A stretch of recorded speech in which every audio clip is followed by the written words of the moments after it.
Meet Gayatri, a school teacher. She is young, happily married, and has a zest for life.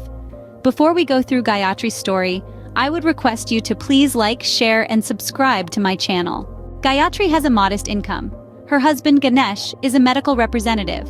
His earnings are also modest. They are very much in love. Their financial situation, though not very affluent, is enough to lead a life of contentment. On their birthdays and anniversary, they dine in fancy restaurants. These are rare occasions, a deviation from their daily lives. Yet these instances bring them a sense of joy and excitement. By living so frugally, they are able to save some money which they put aside every month for a rainy day. But Gayatri was feeling frustrated. She was sick of counting every rupee, and she wanted a car. She had always wanted a car right from her childhood days. So without informing Ganesh, she dug into their savings, borrowed some money from her mother, and bought a car. The decision was made and the money was spent. She bought the car. Their safety net, their financial backup was gone, used up in the purchase of the car. Just a month later, tragedy struck. A phone call came from the hospital. It took a few moments for Gayatri to grasp the gravity of the situation. Ganesh, her partner, her rock, had been in an accident. Her world seemed to be falling apart, crumbling into dust. Upon reaching the hospital, she was met with a flurry of activity. Doctors and nurses were rushing around, their white coats flapping, their faces masked with a professional calm that did little to ease her worries. Words like critical, surgery, and immediate filled the air, each one like a punch to her gut. And then came the biggest blow of them all. The cost of the surgery, the medications, the hospital stay. The figure was astronomical, far beyond anything she had anticipated. 3 lakhs, a sum that seemed impossible for them, a couple who had always lived within their means. Gayatri found herself in desperate need of 3 lakhs. Gayatri was at her wit's end. She had no savings and no friend to extricate her from this financial crunch. Then her friend Neha told her that she had seen an ad that claimed to be the ultimate solution to quick money problems, a loan app called Easyloan. Gayatri opened up her aging laptop and typed in Easyloan in Google. The first results were the links to download the app, and she did. Despite some negative reviews about the app, her desperate need for financial help made her ignore the warnings. What caught her attention was the minimal documentation required. It was different from the traditional banks who demanded tons of paperwork. With Easyloan, all she had to do was upload some ID proof, and the loan was disbursed. It was too easy, ridiculously easy, she thought, but this was exactly what she needed. She filled out the forms, uploaded the necessary documents, and within an hour, she got a text message confirming that the loan had been granted. Gayatri was ecstatic. She had easily secured a loan of 3 lakh rupees, a sum that would provide some much-needed breathing space. But as she scrolled through the loan agreement, she stumbled upon a clause that sent a shiver down her spine. The loan of 3 lakh rupees had to be repaid in a month, and not just the principal amount. Gayatri was expected to pay back 3.5 lakh rupees. The additional half a lakh was not a fee or penalty, but interest. She felt a sinking feeling in her stomach as she realized the enormity of the debt she had just signed up for. She began questioning her hastily made decision, but she was already deep in, having accepted the loan. The thought brought about an uncomfortable lump in her throat. Nevertheless, Gayatri braced herself. This was the money to save her husband's life, and her husband's life was more important than any other thing at that point. Gayatri was relieved that she could pay her husband's hospital bills. But the loan amount was quickly gone for buying medicines, doctor's consultation, surgical procedures, and post-surgical care. But she had no money when the team of Easyloan asked for their money back on the 25th day. The due date approached, bringing with it the reality of her situation. They politely reminded her that she was expected to repay the loan, a fact that she was well aware of.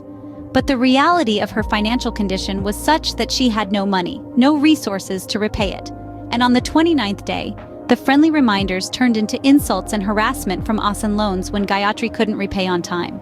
They attacked her financial incapability, her helplessness.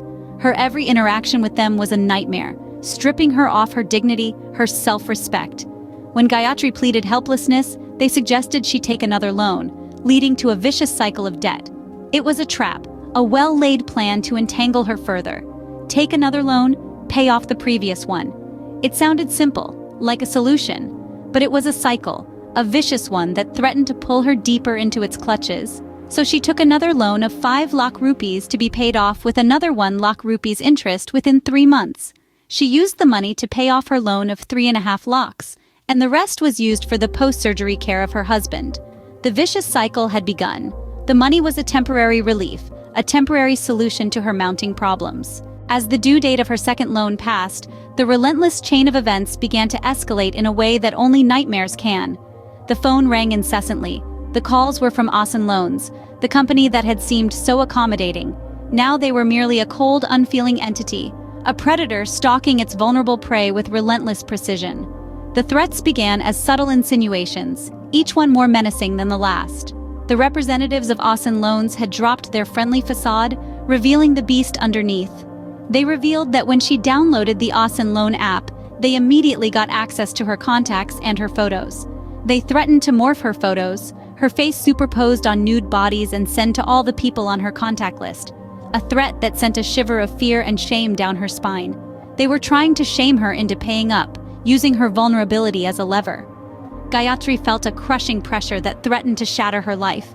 The world around her seemed to be closing in. She called up Easyloan and pledged to return the money, her voice quivering with a mix of fear and resolve. She wasn't running away from her obligations. All she asked for was a little more time. She begged, pleaded, implored them to grant her this one mercy. She wanted to pay them back, to free herself from this chain of dread that was slowly suffocating her. But she needed more time. The situation escalated when Gayatri's boss, Mrs. Iyer, called Gayatri into her office. The room was filled with an ominous air, a stark contrast to the lively chatter and clatter of keyboards in the open floor outside. Mrs. Iyer was sitting behind her oak desk, her stern face displaying a rare hint of discomfort. She motioned for Gayatri to take a seat. On Mrs. Iyer's desk lay her phone, its screen conspicuously turned towards Gayatri. Glancing towards it, she recognized the image. It was her face on someone else's body, exposed and violated. The image evidently was from the team of Easyloan, a company that was supposed to help her. Gayatri felt dizzy and horrified. She felt a sickening feeling of violation wash over her. She felt her world crumbling around her. She soon became aware that this photo wasn't just confined to Mrs. Iyer's phone screen. It had been sent to everyone on her contact list. Each person she knew, respected, cared for, was now privy to this gross misrepresentation of her dignity. The emotional damage was profound. It was as if she had been stripped bare in front of the whole world, left to face their judgment and ridicule.